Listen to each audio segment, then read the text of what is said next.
आज हम Fourier series को ही कंटिन्यू करेंगे।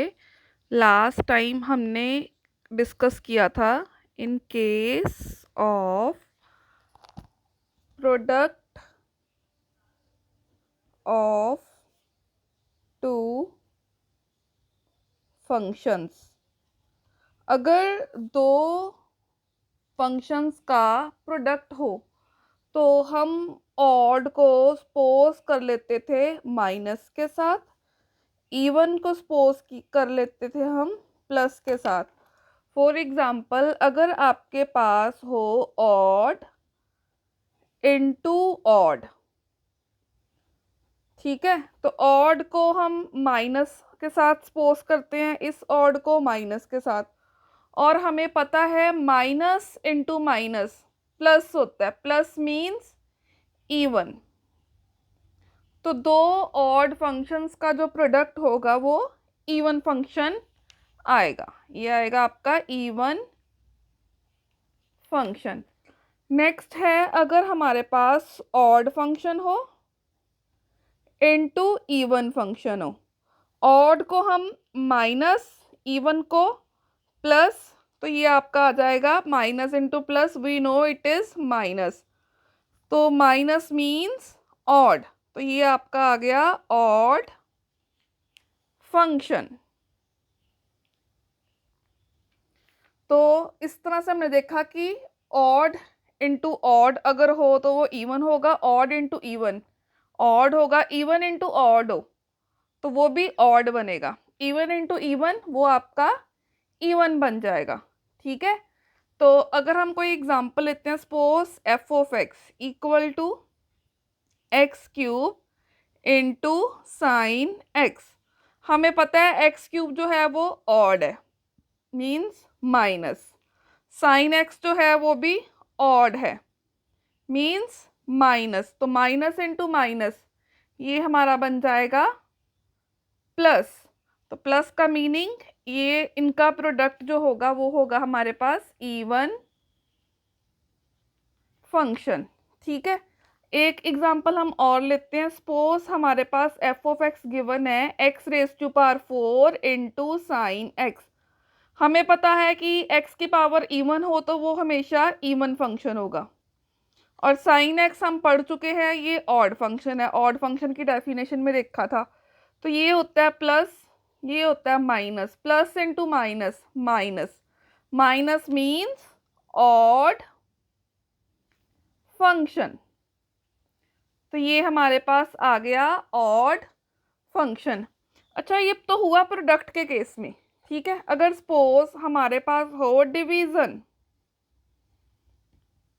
तो डिवीजन के केस में क्या होगा, सपोज एफ ऑफ एक्स है साइन एक्स ओवर एक्स, तो साइन एक्स क्या है ऑड, एक्स क्या है odd, means minus over minus, minus minus terms cancel हो जाती हैं और ये क्या बन जाता है plus, plus means even function.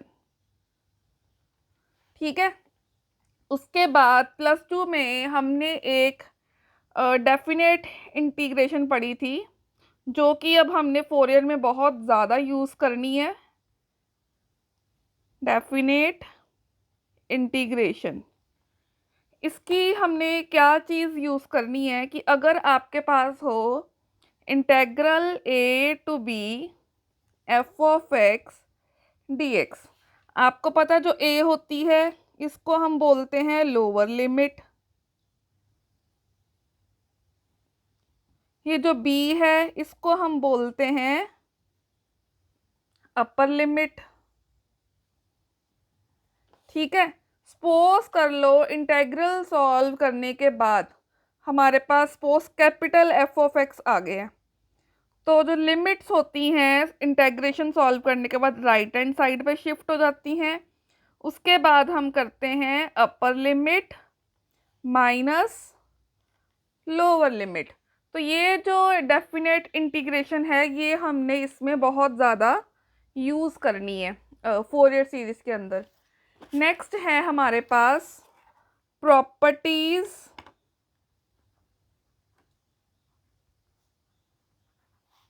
properties of definite integration। ठीक है, प्रॉपर्टीज ऑफ डेफिनेट इंटीग्रेशन में हमारे पास जो फर्स्ट प्रॉपर्टी है वो ये है कि अगर a to b f of x dx हो, इसको हम लिख सकते हैं a टू b, x की जगह पे हम कोई वेरिएबल पूरा का पूरा t के साथ इसको हम रिप्लेस कर सकते हैं। कंप्लीटली x को हम कंप्लीटली t के साथ रिप्लेस कर देंगे। सेकेंड प्रॉपर्टी डेफिनेट इंटेग्रल की जो हम यूज कर सकते हैं वो है a to b f of x dx। अगर आप लिमिट्स को इंटरचेंज करोगे, b टू a कर दोगे, यहाँ पे a टू b था तो बाहर नेगेटिव साइन आएगा, ये बन जाएगा f of x dx। Third property है वेरी वेरी वेरी इंपॉर्टेंट, क्योंकि ये हमने ऑलमोस्ट काफ़ी क्वेश्चंस के अंदर यूज़ करनी है। इसमें ये चीज़ ध्यान में रखनी है कि ये a सेम होना चाहिए, नीचे नेगेटिव ऊपर पॉजिटिव हो, मतलब a -2 से 2, -π से π, -3 से 3, a जो है वो हमारा सेम होना चाहिए। तो f ऑफ x dx, इसकी वैल्यू होती है 1, फर्स्ट 0, इसका आंसर 0 होगा if f of x is odd. आपको इवन ऑड निकालना इसीलिए मतलब डिस्कस किया था कि अगर फंक्शन ऑड है इसका इंटेग्रल का आंसर हम डायरेक्ट 0 कर देंगे। ठीक है, सेकंड है हमारे पास ये 2 times 0 to a, lower limit minus की जगह पे -a की जगह पे 0 में चेंज हो जाती है, f of x dx if f of x is even, अगर फंक्शन इवन हो तो। ठीक है, तो ये इसको हम लिखते हैं 2 times 0 to a f of x dx। Next है हमारे पास definition of Fourier series.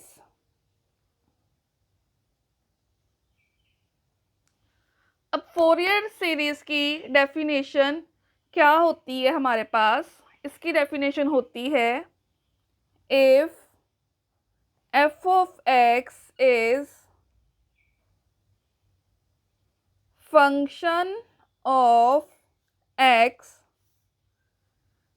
Defined in interval c to c plus 2l and satisfy Dirichlet Dirichlet's conditions, then f of x can be expanded in the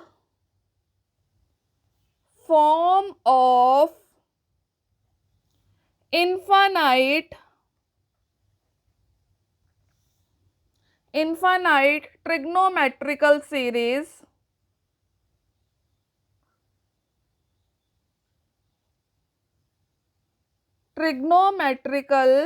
series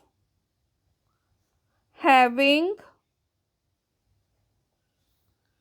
terms of sine and cosine as follows.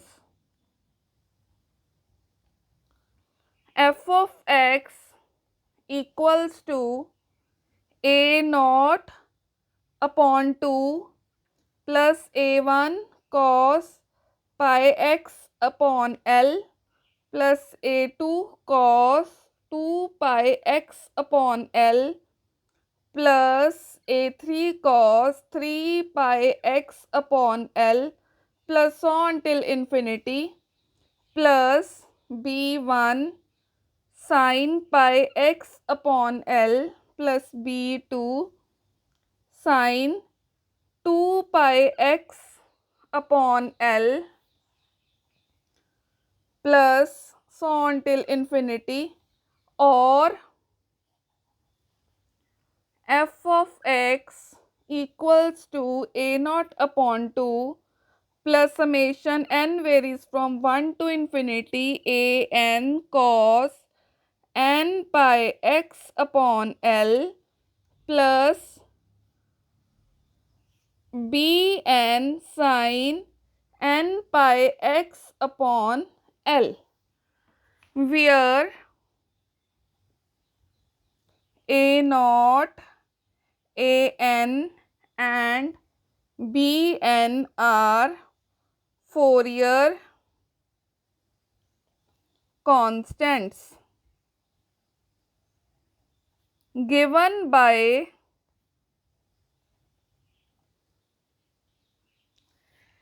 a naught equals to 1 upon L integral c to c plus 2L f of x dx, a n equal to 1 upon L integral c to c plus 2L f of x cos 2 cos n pi x upon L dx. Here it is n. And last b n equals to 1 upon L integral c to c plus 2L f of x sin n pi x upon L dx. ये एक general formula है जहाँ से हम L की value निकाल के अपने बाकी के कॉन्टिन्यूअस के, डिसकॉन्टिन्यूअस के या कांस्टेंट लिमिट्स की वैल्यूज हम फाइंड कर सकते हैं। सपोज अगर आपको इंटरवल दिया हो -π से लेके π तक, ठीक है, तो ऊपर जो हमने फॉर्मूला डिस्कस किया था वो हमने किया था C से लेके C प्लस 2L तक, ठीक है जी। तो यहाँ पे आप C की वैल्यू कंपेयर करो, -π है, और C प्लस 2L की वैल्यू कंपेयर करो, क्या आएगी, पाई। C की वैल्यू पाई यहाँ पे रख दो, -π प्लस 2L इक्वल्स टू पाई। तो यहाँ से 2L क्या बन जाएगा, पाई प्लस पाई मीन्स 2π। तो L की वैल्यू क्या आ गई आपके पास, पाई। तो L की वैल्यू पाई अगर आप इस फॉर्मूले में पुट करोगे तो आपके पास एक -π से π लिमिट के लिए एक फॉर्मूला निकल आएगा। सपोज अगर आपके पास लिमिट दी हो 0 से 2π, इस केस में आप C से C प्लस 2L को कंपेयर करोगे तो C की वैल्यू 0, C प्लस 2L की वैल्यू आएगी 2π। C की वैल्यू आप यहाँ पे रख दोगे तो 0 प्लस 2L इक्वल्स टू 2π, तो L आ जाएगा आपके पास पाई। तो यहाँ पे आप L की वैल्यू पाई रख दोगे तो आपके पास 0 से 2π के लिए जो एक्सरसाइज के बुक में क्वेश्चंस हैं उनका फॉर्मूला निकल जाएगा। अगर सपोज आपको इंटरवल दिया हो -2 से 2, तो आप अब C से C प्लस 2L को इसके साथ कंपेयर करो। C क्या आएगा, -2, C प्लस 2L क्या आएगा, 2। तो C की वैल्यू -2 यहाँ पे रखो, -2 plus 2L equals to 2, 2L equals to 2 plus 2, तो L equals to 4/2 equals to 2। तो ये वैल्यू रखने पे आप कांस्टेंट लिमिट्स अगर दी हो तो आप L की वैल्यू उसी फॉर्मूले में पुट करके आप एक्सरसाइज के फॉर्मूले बना सकते हो। ये जो फॉर्मूला मैंने आपको बताया ये एक जनरल फॉर्मूला है। नेक्स्ट हमारे पास आती हैं, मैंने अभी फोरियर सीरीज में यूज़ की थी एक टर्म, डिरिचलेट कंडीशंस।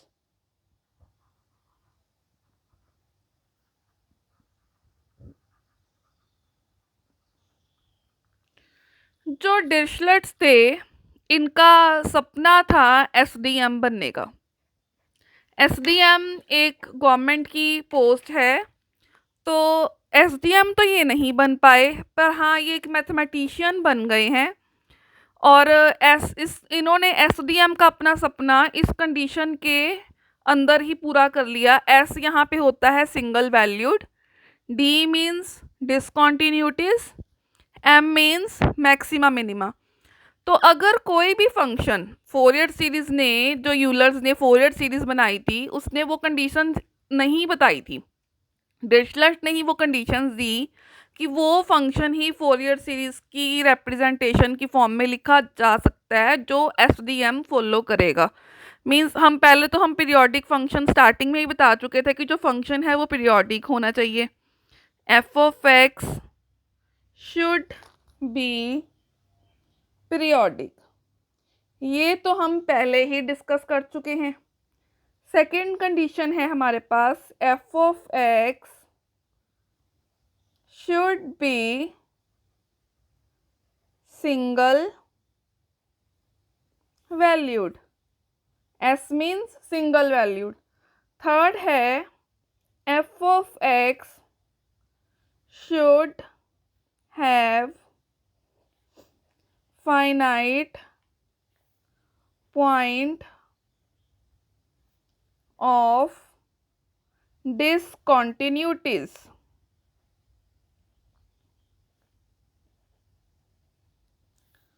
और लास्ट पॉइंट था D means discontinuities. Last point है हमारे पास F of x should have finite maxima and minima in given interval in C plus 2L interval। यहाँ पर हम ग्राफ तो प्लॉट नहीं करेंगे, ठीक है। मैक्सिमा मिनिमा का मतलब है f of x should have finite point of discontinuities, f of x should have finite number of maxima minima. Maxima minima से हमारा क्या मतलब है कि सपोज अगर हम इसका ग्राफ ड्रॉ करें, ठीक है, अभी हमने साइन के कोसाइन के ग्राफ्स देखे थे। सपोज अगर हम ये देखो, ये एक ग्राफ ड्रॉ किया हमने, ठीक है, चाहे आप इस साइड भी लेके जा सकते हो, ठीक है। तो आप देखो इस ग्राफ के, ये इसकी मैक्सिमम वैल्यू है, ठीक है। ये क्या आ रहा है इसका, यहाँ पे मैक्सिमा, और यहाँ पे क्या आ रहे हैं इसका, जैसे ये क्या है इसका, ये मिनिमा, ठीक है। ना कि आपका ईसीजी। ईसीजी कैसी होती है आपने देखा होगा,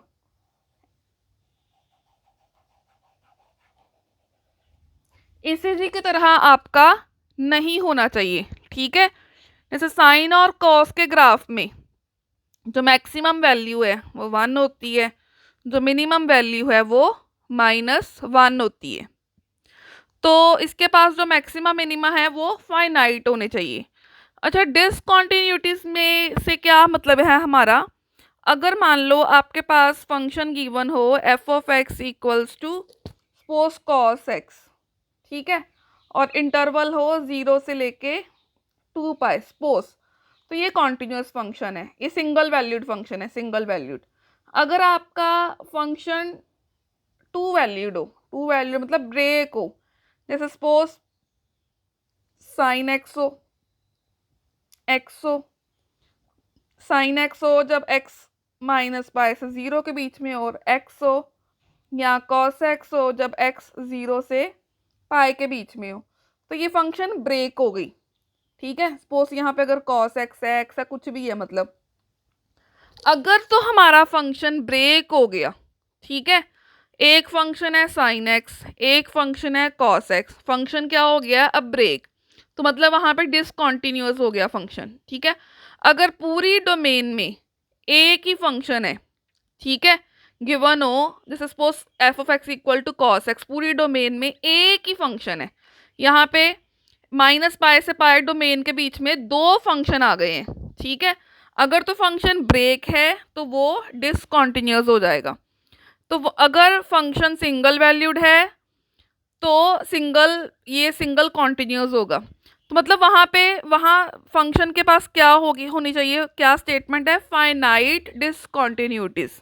डिसकंटिन्यूटीज जो है वो हमारे पास क्या होनी चाहिए, फाइनाइट।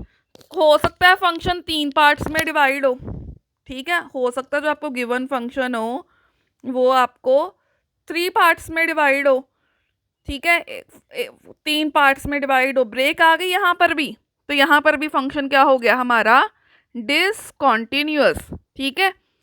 तो फोरियर सीरीज एक्सप्रेशन में हमें ए नॉट निकालना है, ए एन निकालना है, बी एन निकालना है। एक फंक्शन के लिए 3 बार इंटेग्रेट करना पड़ेगा, ए नॉट में एक बार ए एन में एक बार बी एन में, ठीक है। और दूसरी बार मतलब अगर एक बार ए नॉट में, दूसरी बार ए एन में, तीसरी बार बी एन में, इसलिए हमें 3 बार इंटेग्रेट करना पड़ेगा। और फोरियर सीरीज का क्वेश्चन काफ़ी लेंथी हो जाता है, काफ़ी ज़्यादा लेंथी चला जाता है। लेकिन अगर फंक्शन 2 में ब्रेक होगा, इसके लिए a naught a n b n निकाल लोगे, इसके लिए a naught a n b n निकाल लोगे। फिर अगर 3 में होगा तो बहुत ज़्यादा क्या चला जाएगा, वो क्वेश्चन हमारा लेंथी चला जाएगा। तो इसीलिए फंक्शन में डिसकंटिन्यूटीज क्या होनी चाहिए हमारे पास, फाइनाइट होनी चाहिए, ठीक है। कई बार हमारे माइंड में आता है कि फोरियर सीरीज जो है वो क्या रिप्रेजेंट करती है। फोरियर सीरीज जो है वो पीरियोडिक सिग्नल को रिप्रेजेंट करती है। It is representation of periodic signal in complex exponential to represent signals in terms of wave form, ठीक है।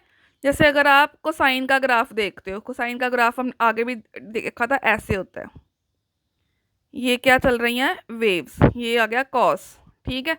अगर हम साइन का ग्राफ देखते हैं तो साइन का ग्राफ ऐसे आएगा, ठीक है। ये भी क्या है, एक वेव। सिग्नल सिस्टम को वेव फॉर्म में रिप्रेजेंट करना हो तो हमें फोरियर सीरीज की ज़रूरत पड़ती है, ठीक है। अब जो आपकी पहली एक्सरसाइज में क्वेश्चंस हैं फोरियर सीरीज रिप्रेजेंटेशन के, तो उसमें सबसे पहली एक्सरसाइज में जो आपके पास पीरियड गिवन होगा पहली एक्सरसाइज के अंदर, वो 2 पाई होगा, ठीक है। 2 पाई means upper limit minus lower limit, ये हमारा इसका 2 पाई पीरियड निकालने का फॉर्मूला होता है। अगर तो पीरियड 2 पाई है तो हम बोलेंगे ये फुल रेंज में है। अगर पीरियड 2 पाई में है तो ये फुल रेंज का क्वेश्चन होगा। और अगर मान लो आपका पीरियड जो है पाई है, फिर ये हाफ रेंज का क्वेश्चन होगा, ठीक है। तो आपकी जो पहली एक्सरसाइज है, तो अगर पीरियड 2 पाई हो, ठीक है, उस केस में आपके जो बुक में जो फोरियर रिप्रेजेंटेशन गिवन है वो हमने कौन सी यूज़ करनी है, वो क्या कह रहा है उसी जनरल फॉर्मूले से ही उसने निकाली हुई है। तो इस केस में जो आपकी फोरियर सीरीज बनेगी, the Fourier series for F of x in interval C/2C+2 पाई, यहाँ पे मैंने 2 पाई ले ली है, ठीक है। वहाँ पे C से C+2L था, यहाँ पे C से C+2 पाई है। इसका फॉर्मूला आपकी बुक में है f of x equals to a0/2 plus summation n varies from 1 to infinity an cos nx plus summation n varies from 1 to infinity bn sin nx, ठीक है। ये आपकी फर्स्ट एक्सरसाइज का है। This representation is same for all the functions which have period 2 pi where a0, an and bn are called Euler constant, ठीक है। और फिर हमें a0 निकालना पड़ेगा। a0 की वैल्यू हम कैसे निकालेंगे, 1/पाई, यहाँ पे l की जगह पे हमने पाई यूज़ की है, 1/पाई C/2C+2 pi f of x dx। an होगा 1/पाई c/2c+2 pi f of x cos nx dx। bn होगा 1/पाई integral c/2c+2 pi f of x sin nx dx। इनको हम बोलते हैं Euler's formula. These are called Euler's formula for Fourier series।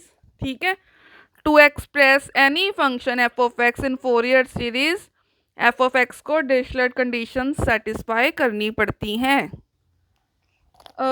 कुछ important बातें हैं जो आपने ध्यान में रखनी है फोरियर सीरीज के क्वेश्चन करते हुए, कि अगर आपके पास लिमिट -पाई टू पाई है या -2 से 2 है, जब भी मतलब आपको मैंने अभी एक डेफिनेट इंटेग्रल का फॉर्मूला लिखवाया था -a to a f of x dx वाला, वो वाला फॉर्मूला हमने तब यूज करना है, इवन ऑड तब चेक करना है जब भी लिमिट -a से a हो। ठीक है, तो अगर फंक्शन इवन ऑड है तो आप चेक करेंगे, जरूरी नहीं है कि हर फंक्शन इवन ऑड हो। जैसे एक्सपोनेंशियल फंक्शन है, हमें पता neither even neither nor odd होता है। Exponential function is neither even nor odd. अगर लिमिट ये वाली है तभी हम इवन ऑड चेक करेंगे, अदरवाइज हम इवन ऑड चेक करने में टाइम वेस्ट नहीं करेंगे। सपोज अगर आपके पास लिमिट हो 0 से 2 पाई, 0 से 2 पाई, तो आप इवन ऑड चेक नहीं करोगे। फंक्शन इवन है ऑड है, ये चीज़ आप चेक नहीं करोगे। और एक इम्पॉर्टेंट चीज़ क्या बताई है, जब भी लिमिट -पाई से पाई हो, -a से a हो, -2 से 2 हो, तभी आप इवन ऑड चेक कर सकते हो सकता है फंक्शन इवन हो या ऑड हो, या हो सकता है वो कुछ भी नहीं हो। ज़रूरी नहीं है कि हर फंक्शन इवन हो या ऑड हो। ठीक है, अगर आपको लगता है कि फंक्शन इवन है या फंक्शन ऑड है तभी आप चेक करोगे, अदरवाइज आप उसको चेक नहीं करोगे। जैसे अभी आपको बताया कि जो एक्सपोनेंशियल फंक्शन होता है ना तो वो इवन होता है ना ही ऑड होता है, तो -पाई टू पाई लिमिट में हम एक्सपोनेंशियल फंक्शन के लिए इवन ऑड चेक नहीं करेंगे। अब एक और इम्पॉर्टेंट बात, एक चीज़ आपने ये याद रखनी है कि फॉर इवन फंक्शन,